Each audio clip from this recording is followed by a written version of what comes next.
Le 15 janvier 2025, un livre calomnieux à l'encontre du mouvement raélien est publié. Une tournée de l'autrice est orchestrée sur tous les plateaux et réseaux sociaux pour une propagande sans précédent de ces calomnies, sans qu'il ne puisse y avoir de réponse de la part du mouvement raélien. Dans cet épisode, Brigitte, David, Clémence et Luna répondent à ces attaques, partagent leur vision du monde et leur combat pour la vérité.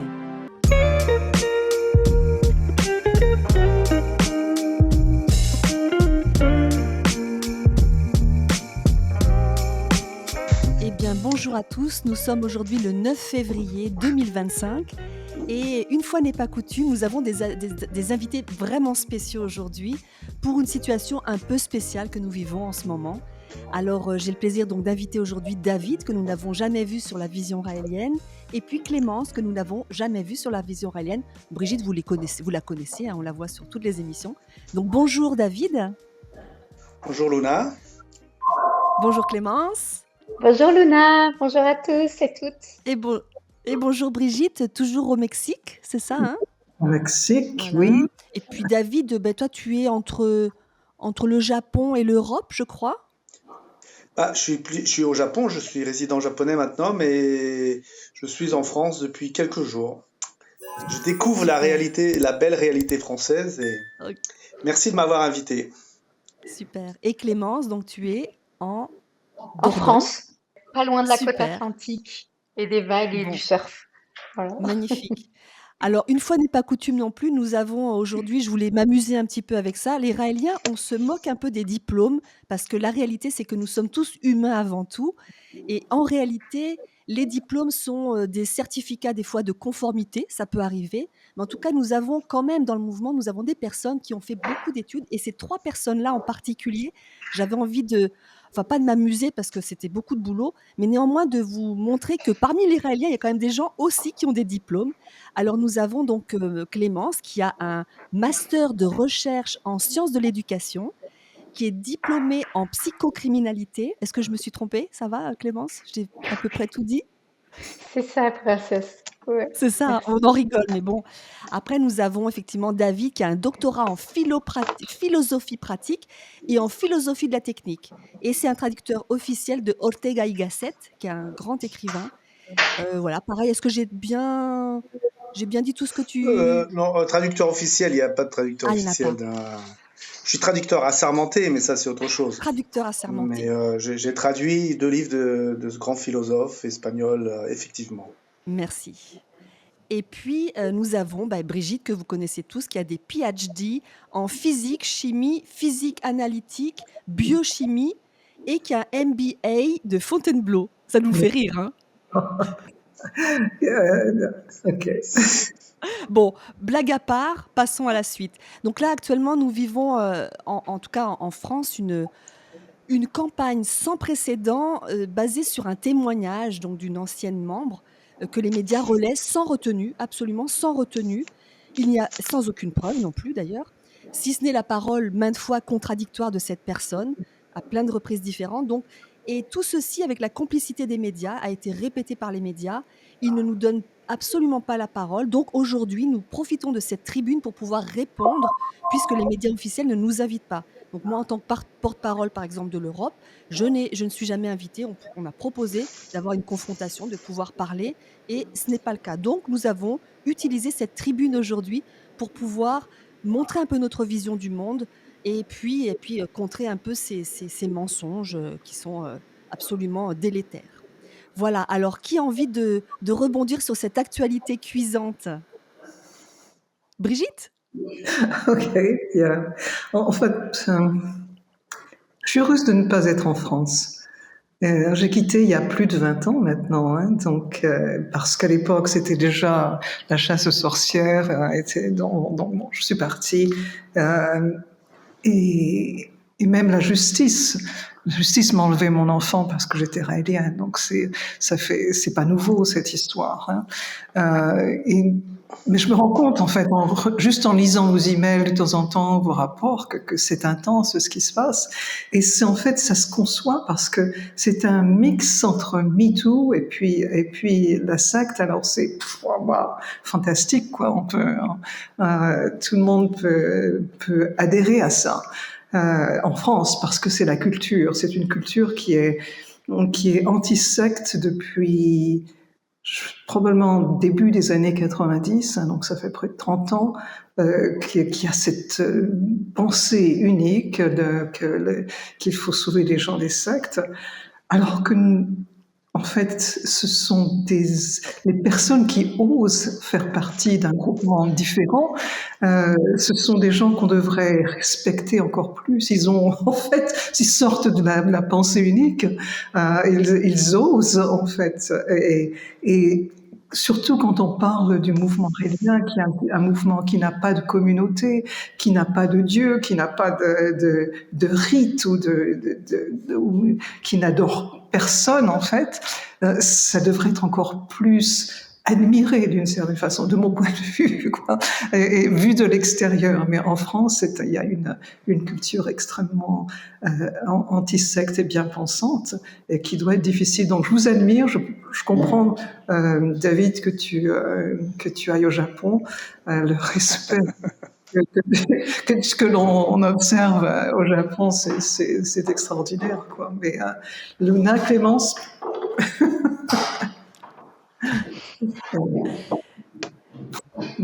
Ouais. Clémence, est-ce que tu as envie de Ouais, bah, rebondir sur ce... ouais, ça demande beaucoup de force, beaucoup de courage et je dirais même beaucoup de résilience. D'être raélien en France sur on va dire, les 35-40 dernières années. Je ne crois pas que l'expérience ait été faite d'ailleurs. Je crois que Raël avait fortement suggéré il y a au moins une vingtaine d'années que un jour des personnes, des journalistes, fassent juste le test d'être raélien, juste pour voir ce que ça fait en se baladant dans la rue, en essayant de chercher un travail, en essayant d'avoir une vie un tant soit peu ordinaire, puisqu'on n'a pas de communauté raélienne, hein. On est tous et toutes, on a tous et tous nos vies de façon complètement indépendante, nos vies de famille, nos vies amoureuses, nos vies professionnelles, etc. Et il y a une pression quand même qui est extrêmement forte, qui est extrêmement pernicieuse. Et moi, j'admire énormément le courage et la résilience. Pour moi, c'est vraiment ça. Cette capacité, hein, la résilience au sens qui est un terme de la psychologie maintenant, mais qui est à l'origine un terme de la physique, qui est comment dire, cette mobilité d'un matériau. Et je trouve qu'il y a de quoi continuer à poursuivre ce chemin-là. Et c'est bon aussi d'avoir des retours de personnes de Raéliens partout sur la planète. Mais on est encore vivant. Donc on est encore dans un pays où il n'y a pas grand-chose des droits de l'homme qui sont respectés, mais on n'est pas encore pendu sur la place publique comme au Moyen Âge. Mais on est toujours vivant. Donc tant qu'on est vivant, on lâche rien, quoi. On lâche rien. Pour établir la vérité, c'est ça qui est important. Ouais. Oui, surtout que, après je donne la parole à David, mais surtout que ce qui est important, c'est de comprendre que ce que nous vivons depuis un certain temps, d'autres personnes le vivent maintenant. Et ce qui nous arrive à nous peut arriver à n'importe qui d'entre vous qui fassiez du yoga ou qui fassiez autre chose. C'est-à-dire qu'il y a un rétrécissement qui est manifeste et qui peut générer effectivement l'impression de ne pas pouvoir être soi-même. Et tout, alors que nous respectons les lois, ça c'est clair, nous sommes des gens qui respectons les lois, qui faisons en sorte, même d'ailleurs ça c'est un point important que je me permets de dire, c'est que les Raéliens, si on voit quelque chose qui soit contraire aux droits de l'homme, qui soit violent ou autre, nous avons le devoir d'aller prévenir les autorités concernées pour empêcher tout acte de violence, puisque nous sommes pour la non-violence absolue. Donc il y a vraiment quelque chose qui n'est pas cohérent dans ces mécanismes actuels. Ça cache, c'est comme si ça cachait autre chose. Cette chasse médiatique cache probablement autre chose. Oui, David, est-ce que tu veux rebondir là-dessus? Bah, je vais pas rebondir parce que j'ai plus l'âge de rebondir. Euh, Non, alors, faut jamais je le perdre, rebondissais quand ça. j'étais un enfant. Avec l'âge, c'est la souplesse que l'on perd le plus. Alors, il y a tellement de sujets, moi je voudrais dire qu'il faudrait faire 10 émissions sur ce sujet selon par quel angle on le prend. Donc j'avoue que j'ai des grandes difficultés à parler parce qu'il y a tellement d'angles par lesquels on peut prendre un sujet aussi vaste et aussi grave. Voilà, je vais le prendre par cet angle, aussi grave, parce que les gens ne se rendent pas compte que lorsqu'il y a une partie de la population qui subit une injustice, si on n'arrête pas ça, cette injustice va croître. Les choses, alors Clémence a parlé de la physique, il faut voir les choses humaines comme des choses physiques qui répondent à des lois de la physique. Si vous avez une puissance quelque part, elle croît, et ces injustices dont les Iraniens ont été victimes, ça fait déjà depuis une quarantaine d'années, notons que la lutte anti-sexe, anti-secte, Le beau lapsus. un lapsus On y vient, on y révélateur. vient. Oui, assumons, hein, il faut qu'on assume, surtout dans ce cas-là, il faut qu'on assume à 100% notre sexualité. Hein. Ça, je pense que c'est une opportunité, justement, c'est une grande chance qu'on a pour dire, mais oui, mais la sexualité, c'est quelque chose qui fait partie. La sexualité, ce n'est pas un jeu, c'est quelque chose entre adultes, et voilà. Mais je ne veux pas rentrer dans cette question de la sexualité tout de suite. Il y avait, moi, je me souviens, quand j'étais jeune, ado, il y avait Touche pas mon pote. C'est-à-dire qu'il devient interdit d'être raciste, homophobe, antisémite, mais il faut bien que le bon peuple se défoule sur quelqu'un. Donc on va se défouler sur 1,5 million, ça correspondait à 1,5 million de citoyens français quand même, qui tout d'un coup deviennent des citoyens de seconde zone. Et ce que les gens auraient dû comprendre, c'est que ça ne s'arrêterait pas là. D'ailleurs aujourd'hui, même dans une certaine mesure, en France, les catholiques qui ont été la religion dominante et majoritaire, ils se rendent compte que parfois ça chauffe un peu aussi pour eux, et puis ça chauffe pour des pans entiers de la population qui se rendent compte qu'on peut être ostracisé, on peut être mis au banc de la société, c'est tout d'un coup être relégué au statut d'un citoyen de seconde zone. Et Clémence en a parlé, et vous en avez parlé. Moi aussi, j'ai quitté la France, j'avais 21 ans, 21 ou 22 ans. Alors, il y avait plusieurs raisons. Je suis parti aux États-Unis, j'ai laissé mes études de philosophie et je voulais faire de la peinture. J'ai essayé pendant 6 ans, j'ai vraiment essayé. Et puis en plus, si je restais en France, j'allais en prison parce que j'étais insoumis, j'avais pas fait mon service militaire. Et je voulais pas être, comment ça s'appelait, coopérant, non. Objecteur de conscience.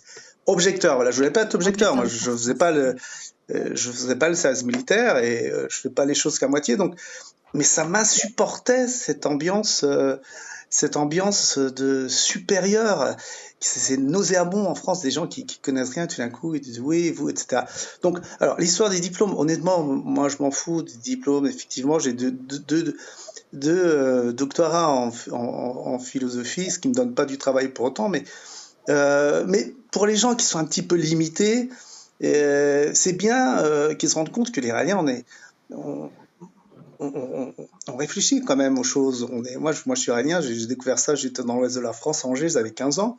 Je suis quelqu'un d'extrêmement critique et j'ai jamais vu une contradiction interne dans les messages et dans Maitreya Raël. Le jour, et pourtant, surtout dernièrement, puisque j'habite à Okinawa et je le vois tous les dimanches et même plus, le jour où je verrai quelque chose qui me froisse, je vais pas éviter, je vais pas, je confonds, je me dirais, mais oui, ça me déplaît, etc. Mais en 40 ans, j'ai pas vu. Alors j'attends que quelqu'un vienne me dise, regarde ici, il y a un truc qui est pas cohérent. Mais jamais on vient nous inviter, nous dire, parler de votre philosophie qui a des fondements extrêmement solides. Et là, je parle avec l'autorité qui est la mienne. Oui, j'ai quand même passé 2 doctorats en philosophie, des bons doctorats, avec des bons directeurs de thèse, etc. J'ai lu des centaines de livres et d'articles, et je suis prêt à m'asseoir et à parler sur les conceptions profondes, mais on nous attaque sur le type de vêtements que porte Maitreya et sur une fille qui a l'air complètement mythomane et qui peut dire tout ce qui lui passe par la tête, et ça va être pris comme argent comptant. Donc ça, c'est très préoccupant. Mais bon, je vais pas monopoliser la parole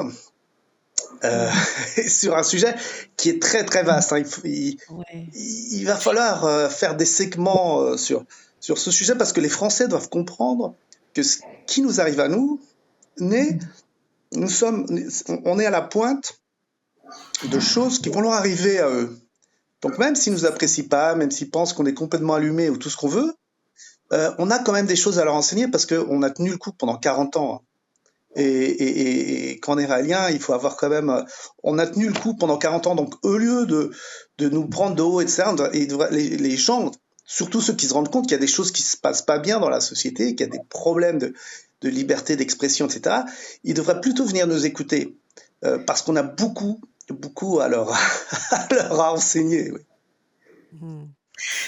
Tu dis quelque chose qui résonne en moi. C'est quand tu dis ça fait 40 ans que je regarde et que j'analyse s'il y a des incohérences, etc. Et j'ai le même esprit. En fait, je pense en étant chercheur, etc., ou scholars, je sais pas comment on dit ça, on a cet esprit-là.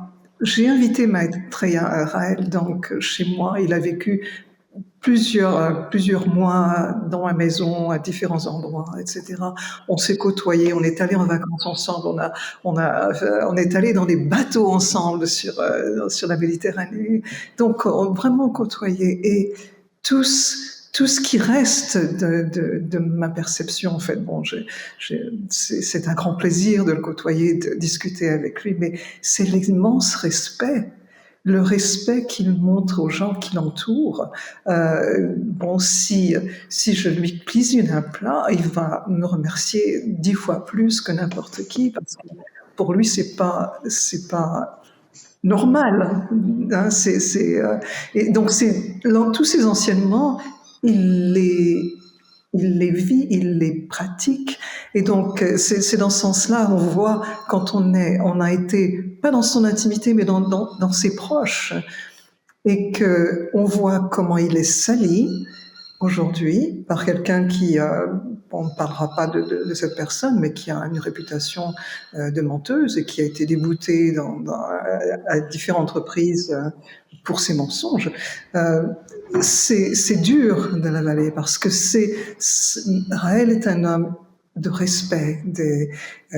C'est un bonheur au quotidien de le côtoyer, de partager des moments. Et ça, c'est ce que les médias devraient rapporter plutôt que ce qui se passe là maintenant. Je pense qu'il y a aussi des points bien évidemment, on a une équipe juridique qui s'occupe du dossier. Je ne sais pas où ça en est, ça suit son cours, peu importe.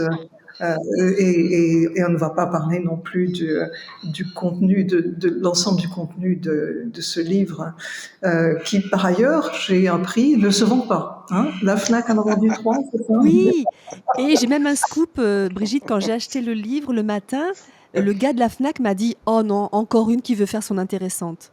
Autrement dit, et en plus, c'est connu, hein, cette maison d'édition fait des choses vraiment du voyeurisme et des choses sans preuve, sans rien de fondé, aucune preuve, mais on balance comme ça. Ça fait, de l'argent pour les médias qui la font passer partout, mais en réalité sans aucune preuve. Mais c'est de la diffamation à l'état pur, quoi.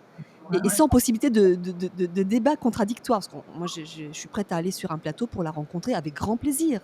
Mais voilà, ça ne se fait pas. Donc, juste pour dire qu'effectivement, effectivement, ça ne se vend pas très très bien, apparemment, malgré tout ce qu'ils mettent. Ils y mettent du leur, mais ça ne marche pas super. Parce que les gens aussi, excusez-moi, mais ils commencent à se rendre compte, et là-dessus, David avait flairé la chose il y a quelques années. J'en profite, hein, pour rebondir là-dessus.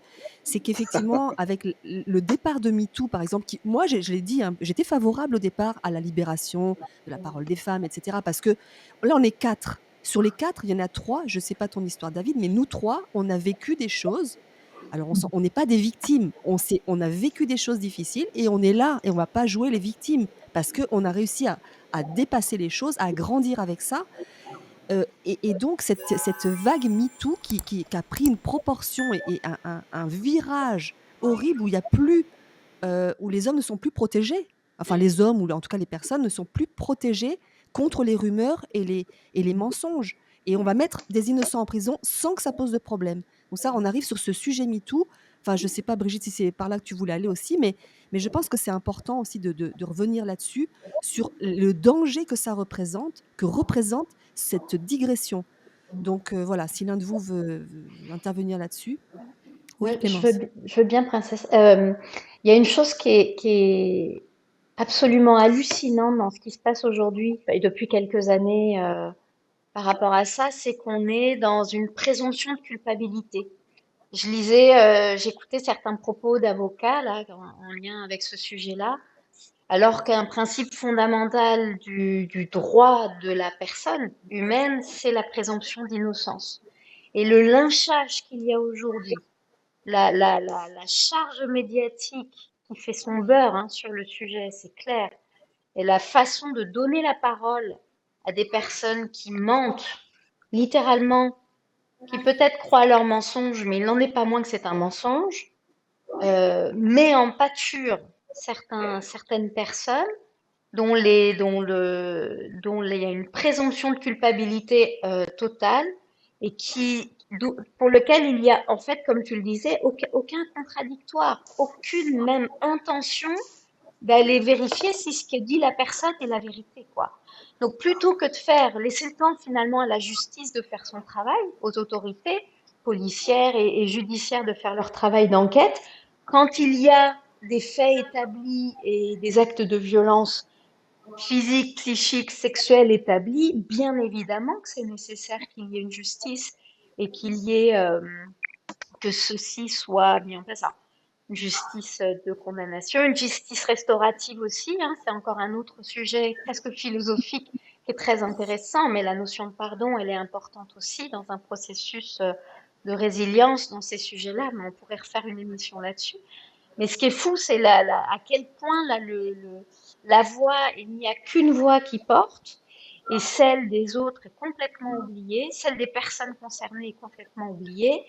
Et on se retrouve en plus dans une situation où finalement les personnes qui ont vécu des actes de violence perdent presque en crédibilité par rapport au fait qu'il y a des mensonges et en plus un enchaînement d'affaires qui montre qu'il y a autre chose qui se joue derrière. Donc on est dans un moment très particulier et sur lequel il faut absolument s'ériger parce que personne n'y gagne là-dedans. Absolument personne. David, hein, toi, t'avais le nez fin dès le départ, toi, hein? Moi, étant le seul homme dans l'Assemblée, je me sens. Alors, le sujet MeToo, c'est un sujet tellement immense que. D'ailleurs, je vais juste l'effleurer, mais là, ce qu'on parle, c'est l'inversion de la charge de la preuve, qui est une régression colossale dans la justice humaine. C'est-à-dire que la présomption d'innocence, ça veut dire que on est innocent tant qu'on n'est pas prouvé coupable. Là, MeToo, une des régressions qu'opère MeToo, et ça s'est vu dans les règlements internes de certains campus nord-américains, ou peut-être dans d'autres pays anglo-saxons surtout, c'est qu'on inverse la charge de la preuve. C'est qu'on ne doit pas prouver qu'une personne est coupable, c'est la personne qui doit prouver qu'elle est innocente. Ce qui est quasiment impossible. Là, on revient comme à l'époque des sorcières. Vous savez, on les jetait à l'eau, il y avait l'épreuve de l'eau de la sorcière. Donc, si elle flottait, c'est qu'elle était innocente. Si elle coulait, elle était. Donc, ça, c'est un des éléments qui est dangereux, que moi, j'ai tout de suite senti. Je suis même surpris que ça ne soit pas arrivé dans la figure avant, parce que plutôt de parler de MeToo, je voudrais parler de notre sexualité et notre rapport à la sexualité. Qui est au centre des attaques aussi. Il y a tout un tas de choses qui convergent. Ce qui est inquiétant aussi dans MeToo, c'est qu'il y a une forme d'inhibition. Les jeunes ont de moins en moins de rapports sexuels parce que tout d'un coup, l'homme est transformé en prédateur et la femme en victime et on rentre dans une espèce de guerre des sexes. Et notre philosophie, c'est une philosophie qui est une philosophie de l'union. Maitreya, Rahel. Alors pour les francophones hein, qui sont parisiens, c'est que Rahel, depuis quelques années, on l'appelle Maitreya aussi, mais donc Maitreya Rahel, nous enseigne, tous ces enseignements sont basés pour casser toutes ces frontières, que ce soit les frontières entre pays, mais tout type de frontières que nous avons créées. Maitreya, c'est un démolisseur de frontières, un démolisseur d'illusions. Donc chaque fois que tout d'un coup vous avez des causes qui sont soi-disant des bonnes causes, qui partent d'un problème qui est réel, attention. Un problème, c'est moi, je suis très content d'être né homme et je conçois qu'être une femme, à bien des moments, c'est quelque chose qui est sujet à tout un tas de contraintes et de choses déplaisantes. J'en suis le premier témoin quand je vois des femmes autour de moi. Ne confondons pas ma critique avec un phénomène qui est pour moi une fausse solution à un vrai problème, que ne pas prendre conscience de la difficulté d'être une femme et de besoin de faire évoluer la société en intégralité, parce que les hommes représentent 50% de la population. On ne peut pas créer un mouvement d'émancipation pour une partie de la population sur le dos de l'autre population. Donc, toutes ces guerres, il y a des guerres qui sont fomentées, des guerres entre les sexes, des guerres entre les races, de gens qui se disent soi-disant progressistes, mais qui nous font revenir en arrière en réalité, puisqu'ils nous séparent. Et pourquoi? Comment se fait-il on a l'impression qu'il y a une espèce de volonté quand même de tous nous monter les uns contre les autres, les hommes contre les femmes contre les hommes, les homosexuels contre les hétérosexuels. C'est la guerre de tous contre tous, comme disait Hobbes, le philosophe Hobbes, qui lui avait connu la guerre civile en Angleterre avec ses horreurs, et il avait il voulait un État très fort pour éviter justement ce qu'il avait vu, la guerre de tous contre tous. Et on est revenu à une époque de la guerre de tous contre tous. Et nous, les Raéliens, même si on est les premières victimes, enfin, comme tu l'as dit, Clémence, on n'est pas pendu sur la place publique, mais on est victime dans les proportions qu'on peut être victime dans un pays comme la France aujourd'hui. Et c'est déjà pas mal. On prône tout le contraire. On prône la paix, mais dans le sens le plus élaboré qu'il soit. Et c'est pour ça que on doit être méfiant pour ces solutions tout d'un coup un peu expéditives qui vont monter une partie de la population contre une autre partie de la population. Et aujourd'hui, j'en reviens à notre sexualité. Revendiquons, profitons-en pour revendiquer notre sexualité. Cette jeune femme était adulte et tout ce qu'elle a vécu, cette vision, cette déresponsabilisation, c'est quelque chose de terrible qui fait partie de notre société, qui infantilise, c'est-à-dire j'ai fait ça, mais je voulais pas le faire. Et ça, ça va à l'encontre d'un de nos principes fondamentaux qui est peut-être le plus difficile. C'est difficile d'en saisir toute la dimension, c'est qu'on est responsable à 100%. Et on fait des tas de choses qui vont nous déplaire, qu'on va regretter, mais c'est justement ça. Quand on est adulte, qu'on n'a pas été un enfant gâté, vous savez, les enfants gâtés, on dit oui à tout, c'est qu'on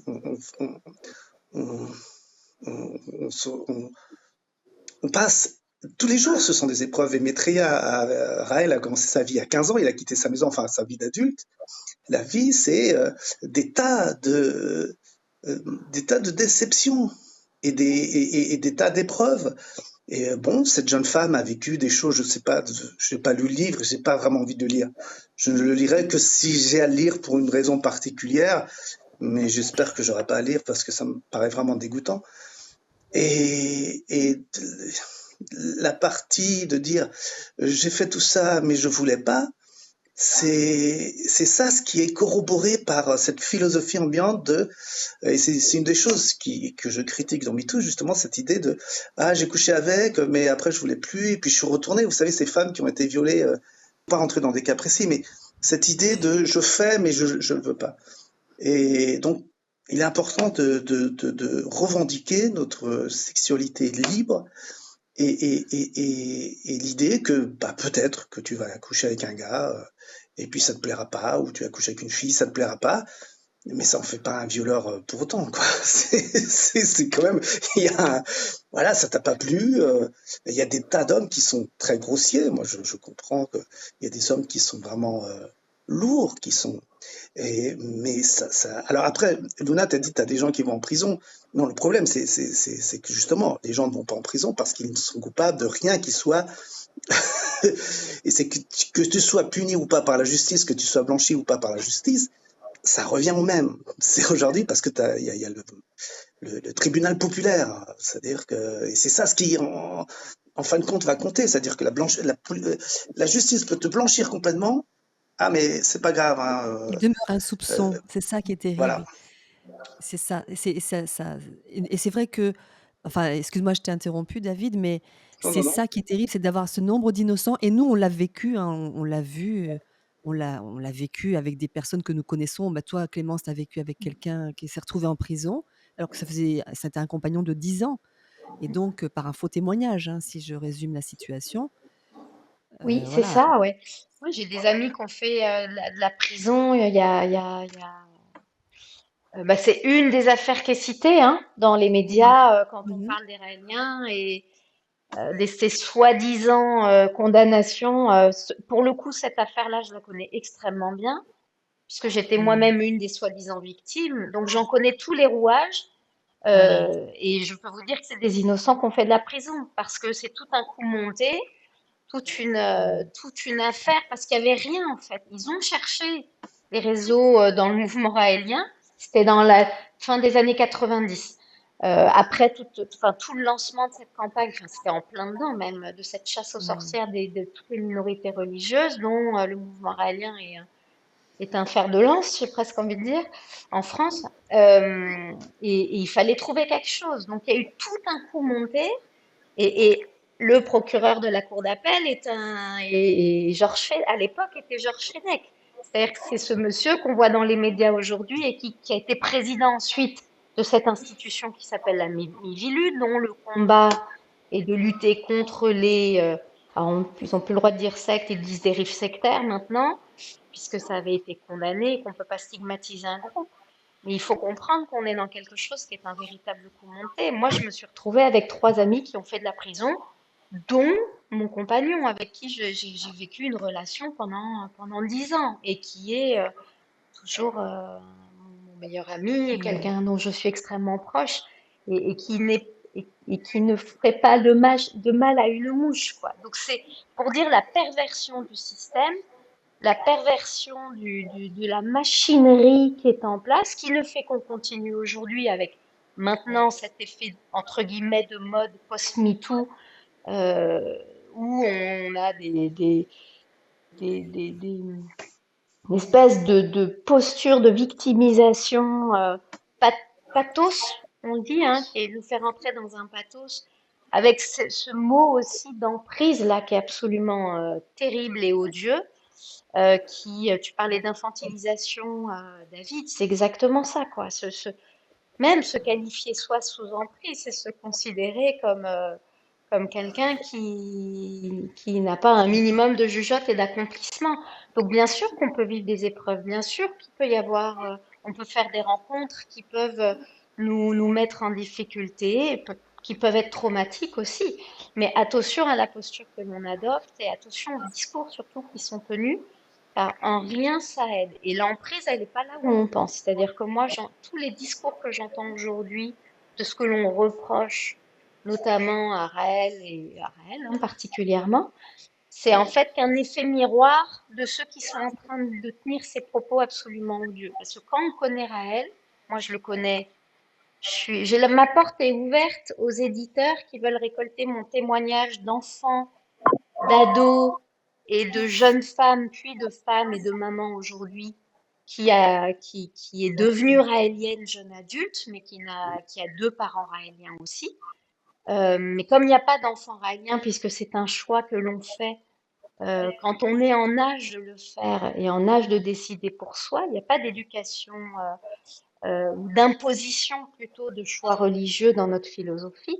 Moi, j'ai fait ce choix et je suis une minorité. C'est-à-dire qu'il y a des milliers d'enfants ou d'adultes aujourd'hui qui ont été des enfants de parents raéliens dans le monde, la majeure partie ne sont pas raéliens. Mais ceux-là, ils intéressent personne.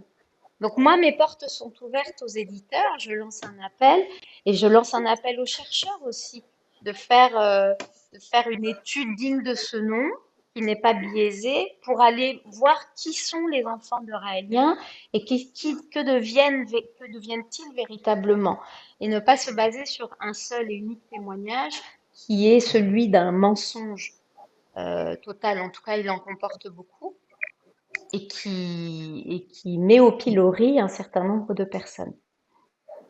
C'est super ce que tu dis, Clémence, là, parce que c'est en fait une partie, je n'ai pas lu le livre, mais dans la synthèse qui m'est parvenue, il semblerait que cette personne utilise le fait que ses parents étaient raéliens pour justifier le fait que c'est une menteuse invétérée, c'est-à-dire et que le mensonge est lié au fait qu'elle a grandi dans la secte, etc. Et c'est ce que je voulais te demander. Est-ce que tes parents t'ont demandé de mentir à un moment donné, quoi? C'est tellement ridicule.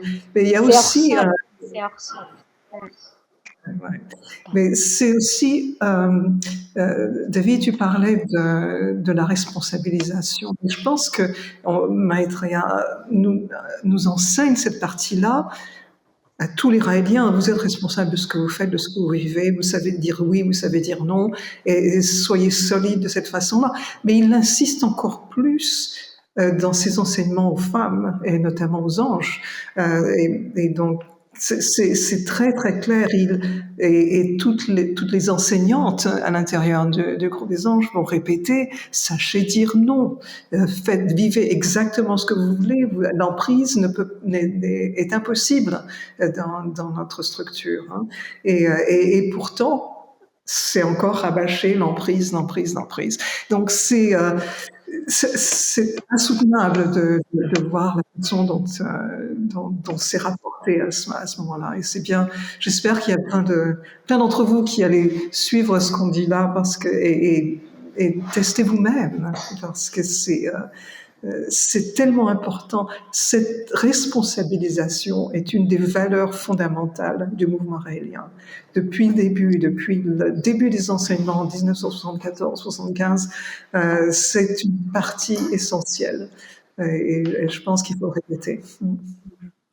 Et je rajouterais qu'effectivement, ce qui fait la différence entre bien des religions et la nôtre, qui est une religion athée où il n'y a pas de Dieu qui nous dit quoi faire, ça c'est aussi un point qui joue en faveur de la responsabilité totale de ce que nous faisons, c'est tous ces moments que nous passons dans les stages pour prendre ce temps pour nous, savoir qu'est-ce que j'aime vraiment, qu'est-ce que je veux vraiment. Qui peut dire dans sa vie qu'il prend le temps de regarder au fond de lui, de savoir qu'est-ce qui me plaît vraiment, indépendamment de tout conditionnement sociétal. Et je pense que c'est ce qui se passe aujourd'hui, j'en ai déjà parlé dans une autre émission, mais c'est que ce qui se passe aujourd'hui, c'est que quand nous parlons de libération ou de liberté sexuelle entre adultes consentants ou tout seul, enfin, le plaisir tout seul aussi, en tout cas de déculpabiliser le plaisir est une arme absolument puissante, presque nucléaire, qui nous permet d'accéder à l'être humain total, à ce que nous sommes vraiment. Et donc, nous sommes beaucoup moins maniables. Voilà la difficulté. Voilà pourquoi, quand on veut contrôler un peuple, on contrôle sa sexualité. Et voilà pourquoi, pour moi, Raël est le libérateur de l'être humain, parce qu'il nous a aidés aussi à nous révéler dans ce qu'il y a de plus profond dans notre désir de sexualité, la force de vie qui nous anime. Le sexe, c'est ça aussi, le plaisir. Enfin, quand je dis le sexe, c'est étriqué, parce que c'est le plaisir en général. Mais cette notion de plaisir qui est développée dans le mouvement raélien, plaisir quand on mange, quand on écoute de la musique, quand on danse, tout ce qu'on va faire, on le fait par plaisir. C'est notre moteur, c'est ce qui nous anime. Mais c'est parce qu'on a été créé comme ça. Et cette notion-là, quand on a quelqu'un qui est totalement dans cette dynamique du plaisir et de la vie avant tout, il est incontrôlable. Effectivement, nous sommes incontrôlables. Et donc, ils ont raison d'avoir peur de nous. Parce qu'effectivement, nous ne pouvons pas contrôler des gens qui sont dans le plaisir. On ne va pas leur dire d'aller faire de la chair à canon pour aller faire la guerre avec un tel ou un tel. C'est-à-dire que ça va bien plus loin. C'est cette notion-là, on a l'impression que c'est superficiel et c'est très profond. Cette notion de plaisir, cette notion de faire ce que l'on aime, ce qui est important pour nous, va nous révéler en tant qu'être libre. et ce à quoi on va accéder, ça va être cette possibilité d'union avec tous les êtres libres de la planète. Mais là, effectivement, moi, je l'ai lu 3 fois le livre, hein.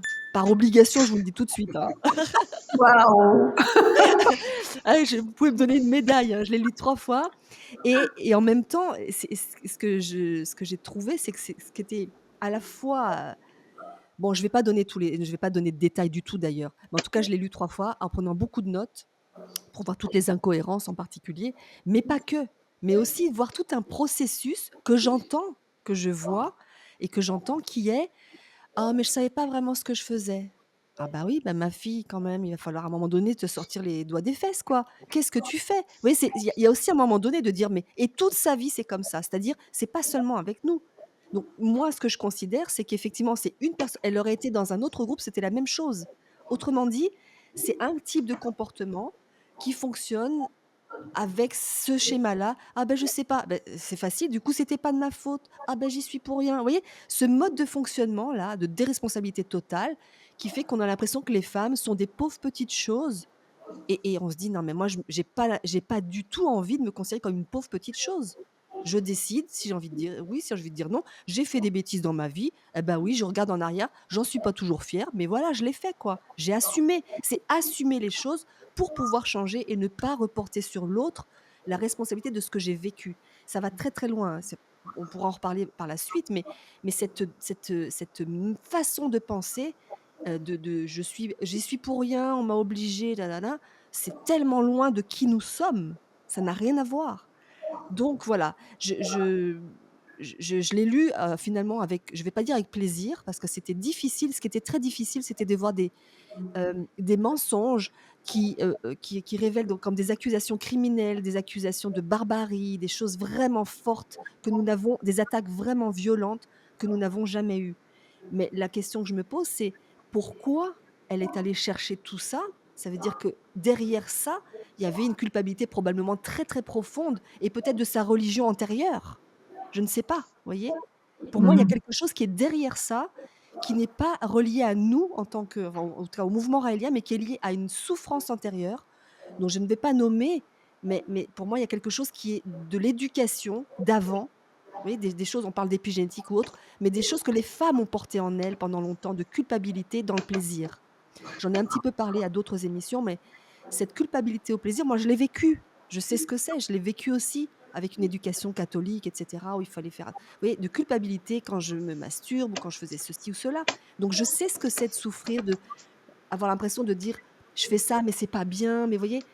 Et donc c'est pas ce que j'ai lu là, c'est pas le mouvement raélien, hein. C'est une éducation culpabilisatrice du plaisir avant ça. Voilà. Bon, les amis, ça fait Bon, 55 minutes que nous parlons déjà, ça va trop vite. Est-ce que vous avez un truc qui vous frustrerait si vous ne le disiez pas? euh, j'avais envie de partager attends, je voulais envoyer un texte que Maitreya a comment dire, écrit en 2008. Hein, je ne le trouve pas là, mais bon, c'était à l'époque où il y avait déjà des campagnes horribles. C'était au Je Québec. l'ai, Brigitte. Et donc, elle disait, euh, les Juifs de l'Allemagne nazie ne s'attendaient pas à ce que les médias parlant bien d'eux et ne s'attendaient pas à ce que les juges leur donnent raison. C'est intéressant d'y réfléchir, en fait. Est-ce qu'on est dans cette situation? Probablement. Et bon, peut-être que l'exil est important, hein, pensez-y, les filles. Non, mais je Et parle. Ablega, il est déjà parti. Mais il faut se souvenir de ça en disant à chaque fois aussi ce qu'il dit. Il ne faut jamais perdre. Quand on est en face de ça, on peut être extrêmement blessé, frustré, etc. Il faut pas aller dans ces émotions-là. Il faut garder ce centre du bonheur à l'intérieur qu'il nous enseigne, parce que c'est en étant heureux que on est capable de manifester ce bonheur et de faire face à tout ce qui se passe en ce moment. Donc, ça, s'il y a des Raéliens qui nous écoutent, là, surtout, ne baissez pas les bras, amusez-vous, réjouissez-vous, parce que ça, Peut-être que ça peut aller encore plus loin, mais ça ne peut pas durer comme ça. Il y a un moment donné où ça va rebondir. Ça ne peut pas rester dans cette noirceur, en fait. C'est ma, ma, ma vision.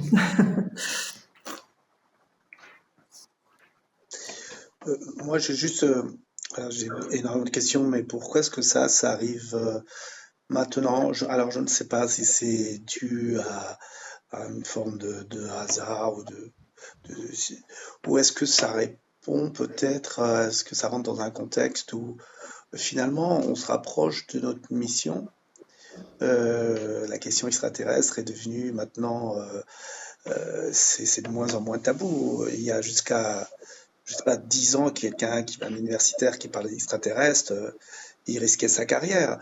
Maintenant, vous avez des gens qui étudient ça, vous avez des institutions importantes. Alors, je ne sais pas du tout, là, c'est juste des spéculations. Est-ce qu'il y a tout d'un coup, peut-être parce que euh, bientôt, on va être, comment dire, amené à construire l'ambassade. Est-ce qu'il y a des gens qui peut-être, ces attaques extrêmement perfides et vicieuses et sales, finalement, plutôt que de démontrer, comment dire, une espèce de, de fin, de destruction du mouvement, c'est peut-être au contraire, ce sont des signes que des choses vont se passer euh, en ligne avec ce que Maitreya a annoncé, et que là, tous les coups sont permis, quoi. C'est parce que là, on est vraiment dans la bassesse absolue, et peut-être. Alors, moi, je suis arrivé, on m'avait prévenu, on m'a dit. Alors, au Japon, j'essaie de, voilà, attention, tous les pays ont leurs avantages et leurs désavantages, hein. Moi, j'étais rallié aux États-Unis, enfin à New York, j'étais rallié, enfin c'est New York les États-Unis, bien que c'est un petit peu une île dans les États-Unis. J'étais rallié au Brésil, j'étais maintenant rallié au Japon. Il y a des avantages et des désavantages partout. Et en France, il y a quand même un substrat révolutionnaire et donc les choses peuvent aller très mal en France, mais en même temps ça peut se retourner. Et peut-être qu'on est arrivé à ce point de basculement. Apparemment, le flop total des ventes est un élément parmi d'autres, et aussi les gens ne croient plus vraiment dans les médias. Peut-être, soyons optimistes, finalement, ce qui peut apparaître comme une épreuve quasiment insurmontable, parce que quand vous rentrez dans Google Raël, aujourd'hui, la première chose qui sort en Google France, c'est la jeune femme avec ses histoires. Donc ça paraît difficile à surmonter, mais peut-être que c'est au contraire, c'est le signe que nous approchons des temps annoncés où la vérité va se faire jour, et que des gens bien informés le savent, et ils se disent, allez, il faut lancer sur eux tout ce qu'il y a, parce que là, l'attaque est tellement basse que finalement, ça pourrait, je ne sais pas, moi je suis pas Madame Soleil, mais ça pourrait avoir l'effet contraire finalement. Peut-être que même des gens pourraient avoir de la sympathie pour les Aériens, Oui, vraiment, pour qu'ils mais vous envoient ça c'est en le pleine cas. figure, c'est qu'ils sont désespérés, et peut-être que finalement, et de toute façon, on est intelligent, les Aériens, on a toujours su se sortir des situations. Et on se sortira de cette situation. Alors ça, si j'avais quelque chose à dire, c'est qu'on va s'en sortir, et on va s'en sortir plus fort, et on va s'en sortir gagnant.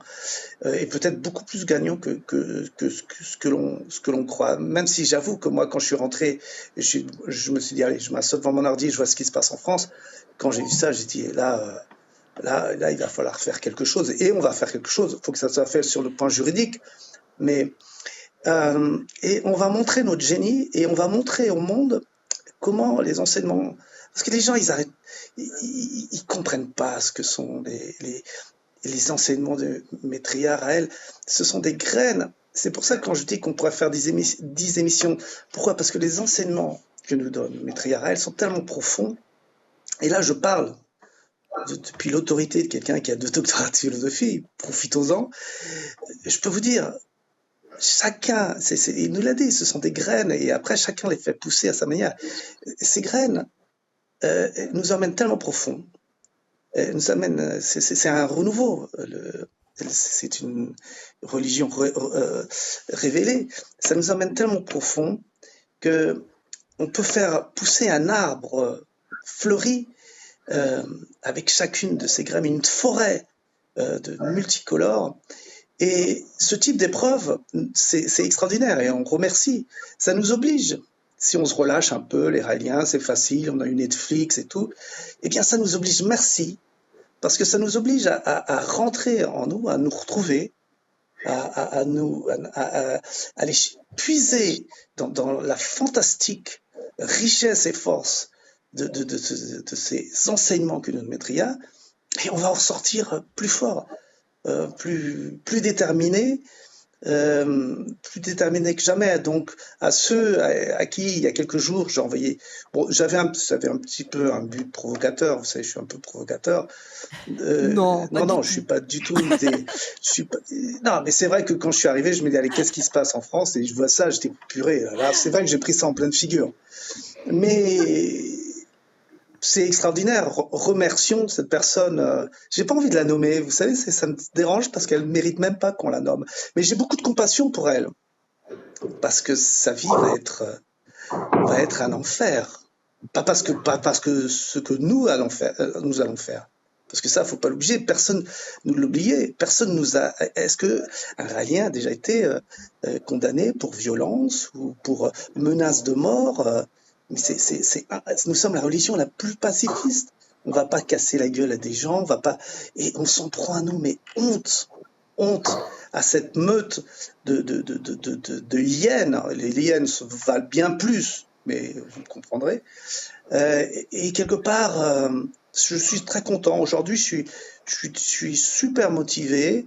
J'ai connu les messages, j'avais 15 ans dans cette région.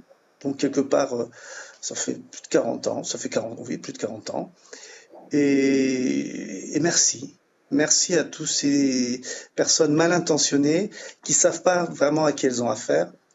Et je dis pas ça comme une forme de menace.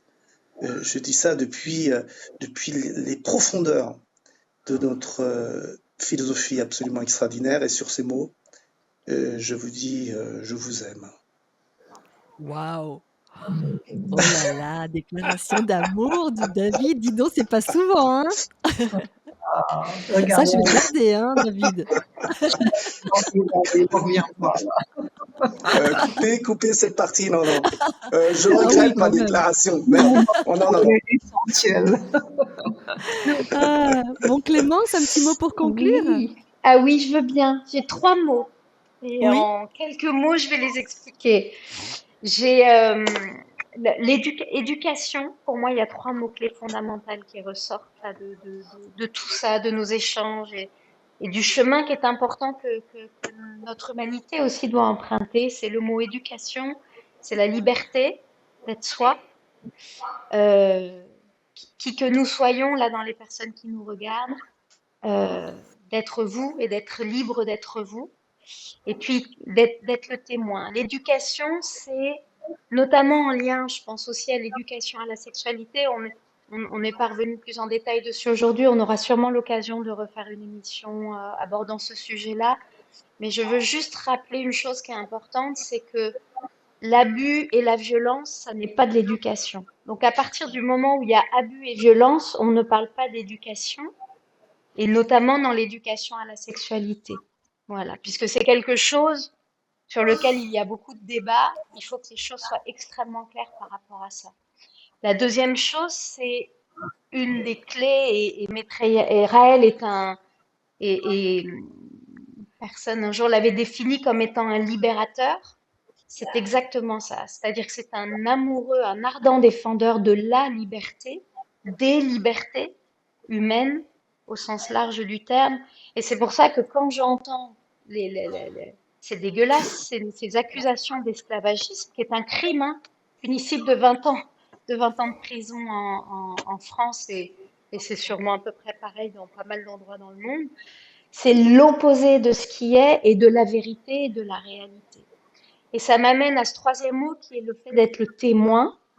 Je pense que nous sommes tous des témoins vivants de tout ça, et c'est important qu'on prenne la parole avec les micros que l'on se donne à nous-mêmes, puisqu'on ne veut pas nous entendre ailleurs, pour l'instant en tout cas, Et en ce qui me concerne, je suis le témoin d'Éden, de ce fameux Éden dont on entend parler, puisque j'y étais enfant dans ce terrain de camping euh, où soi-disant il y a des choses sulfureuses avec des gens à poil. Donc je suis le témoin de ce qui était, je suis le témoin de ce qui a véritablement existé, de ces stages d'éveil, de qui est Raël, l'ayant croisé quand j'étais enfant, puis adolescente, puis quand je suis devenue raélienne, jeune adulte, ange, cordon doré.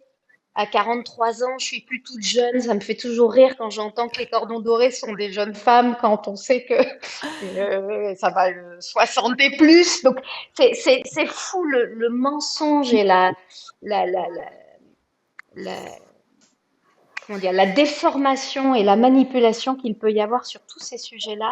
Et donc, pour moi, être le témoin, c'est simplement dire qui nous sommes individuellement, puisque tous nos vécus sont différents, et pouvoir rétablir la vérité comme on le fait dans un moment comme celui-ci ensemble. Donc, merci de cette opportunité.